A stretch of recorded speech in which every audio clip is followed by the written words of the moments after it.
Merhaba arkadaşlar. Herkese hayırlı günler diliyorum. Bugün sizlere özel üretim olan incir çekirdeği yağımızı tanıtacağım.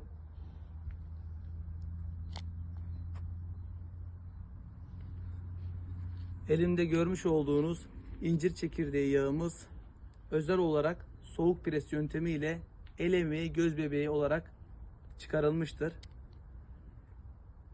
Bilmediğiniz yerlerden incir çekirdeği yağı almanızı kesinlikle tavsiye etmiyorum. Kalitenin adresi Ayber Doğal Ürünler.